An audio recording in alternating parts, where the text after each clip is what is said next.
നിലമ്പൂർ പൂക്കോട്ടുംപാടത്ത് കഴിഞ്ഞ ഒരു മാസമായി ജനങ്ങൾക്ക് ഭീഷണി ഉയർത്തുന്ന കരടിയുടെ ദൃശ്യം പുറത്തുവന്നു. ചുള്ളിയോട് കൽച്ചിറ ഭാഗത്തു നിന്നും യാത്രക്കാരനാണ് കരടിയുടെ ദൃശ്യം പകർത്തിയത്. ഒരു മാസത്തിനിടെ 200ഓളം തേൻ പെട്ടികളാണ് കരടി നശിപ്പിച്ചു കളഞ്ഞത്.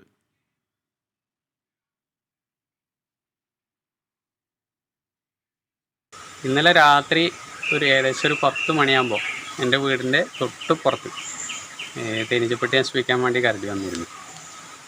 അപ്പോൾ ഞങ്ങളെല്ലാവരും കൂടി ടോർച്ചൊക്കെ തെളിച്ചുകൊണ്ടാണ് അത് വീഡിയോ പിടിച്ചത്. സത്യം പറഞ്ഞാൽ കരടീനെ കൊണ്ട് ഞങ്ങൾക്ക് കൃഷി നശിപ്പിക്കേണ്ട ഒരു അവസ്ഥയാണ് കാണുന്നത്. കൃഷി തുറന്നുകൊണ്ടാവാൻ പറ്റില്ല. ഉത്തരവാദിത്തപ്പെട്ടവരെയൊക്കെ പരാതി രേഖാമൂലമൊക്കെ അറിയിച്ചിരുന്നതാണ്. പക്ഷെ എന്നും കരടി തുടർച്ചയായിട്ട് ഈ ഭാഗങ്ങളിൽ വന്ന് ഞങ്ങളെ ശല്യപ്പെടുത്തിക്കൊണ്ടിരിക്കുകയാണ്. സമീർ ബിൻ കരീം മലപ്പുറത്ത് നിന്ന് തത്സമയം ചേരുന്നു. സമീർ, ഗുഡ് മോർണിംഗ്, പറയൂ.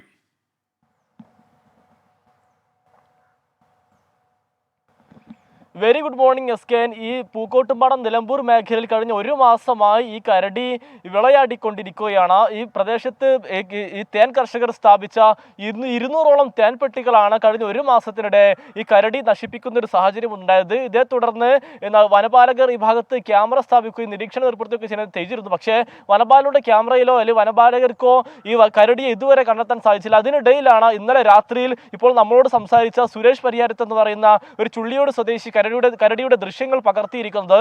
ഇന്നലെ രാത്രി 10 മണിയോട് കൂടി ഈ സുരേഷിന്റെ വീടിന് പിറകുവശത്തായി സ്ഥാപിച്ചിരുന്ന ഈ തേൻപെട്ടികൾ നശിപ്പിക്കുന്നതിന് വേണ്ടിയാണ് ഈ കരടി എത്തിയത്. അപ്പോഴാണ് ഈ സുരേഷ് ഈ ദൃശ്യങ്ങൾ പകർത്തിയിരിക്കുന്നത്.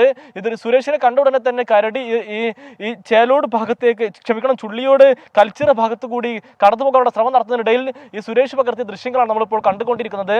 അതോടൊപ്പം തന്നെ ഉടൻ തന്നെ സുരേഷ് ഈ വനംവകുപ്പ് ഉദ്യോഗസ്ഥരെ വിവരം അറിയിച്ചെങ്കിലും രാത്രി 10 മണി മുതൽ 1 മണി വരെ വനംവകുപ്പ് ഉദ്യോഗസ്ഥരെ ഈ സുരേഷ് കാത്തിരുന്നു. പക്ഷേ വനംവകുപ്പ് ഉദ്യോഗസ്ഥർ വരാൻ തയ്യാറായില്ല എന്നുള്ളതും ഈ സുരേഷ് വ്യക്തമാക്കുകയാണ്. നിലമ്പൂർ ഈ ചുള്ളിയോട്, ആന്റണിക്കാട്, TK കോളനി, തേൾപ്പാറ, ചേലോട് മേഖലയിലാണ് ഈ കരടി ശല്യം ഏറ്റവും രൂക്ഷമായി തുടർന്നു കൊണ്ടിരിക്കുന്നത്. കഴിഞ്ഞ ഒരു മാസമായി ഇത് തുടരുകയും ചെയ്യുന്നുണ്ട്. രാത്രി കാലങ്ങളിലാണ് കരടി ഇറങ്ങി തേൻപെട്ടി നശിപ്പിക്കുന്ന ഒരു സാഹചര്യം ഉണ്ടായത്. നേരത്തെ ഈ സുരേഷിന്റെ ബൈക്കിന് മുൻപിലേക്ക് ഈ കരടി ചാടുകയും സുരേഷ് അത്ഭുതകരമായി രക്ഷപ്പെടുന്ന ഒരു സാഹചര്യം ഉണ്ടായിരുന്നു. പ്രധാനമായും ഈ പ്രദേശവാസികൾ പറയുന്നത് ഈ കരടിയെ പിടികൂടുന്നതിന് വേണ്ടി വനപാലകർ കാര്യമായിട്ടുള്ള ഒരു ശ്രമം നടത്തുന്നില്ല എന്നുള്ളതാണ് അവരുടെ പരാതി. ഈ സൗത്ത് DFO ഇതുവരെയായി ഈ പ്രദേശം സന്ദർശിച്ചിട്ടില്ല എന്നും ഇവർ ആരോപണം ഉന്നയിക്കുന്നുണ്ട്. ഇവരുടെ പ്രധാനപ്പെട്ട ഒരു ആവശ്യം ഈ വനപാലകർ അവിടെയും ഇവിടെയും ക്യാമറ സ്ഥാപിച്ചാൽ മാത്രം പോരാ, കൂടുകൾ സ്ഥാപിച്ച് കരടിയെ പിടികൂടാനുള്ള ശ്രമം അതിവേഗം നടത്തണമെന്നുള്ളതാണ് ഈ പ്രദേശവാസികളുടെ ആവശ്യം. എസ്കേൻ. Thank you Sameer Bin Kareem. മലപ്പുറത്താണ് സമീർ ചേർന്നത്. 24 അഞ്ചിന്റെ വജ്രത്തിളക്കം.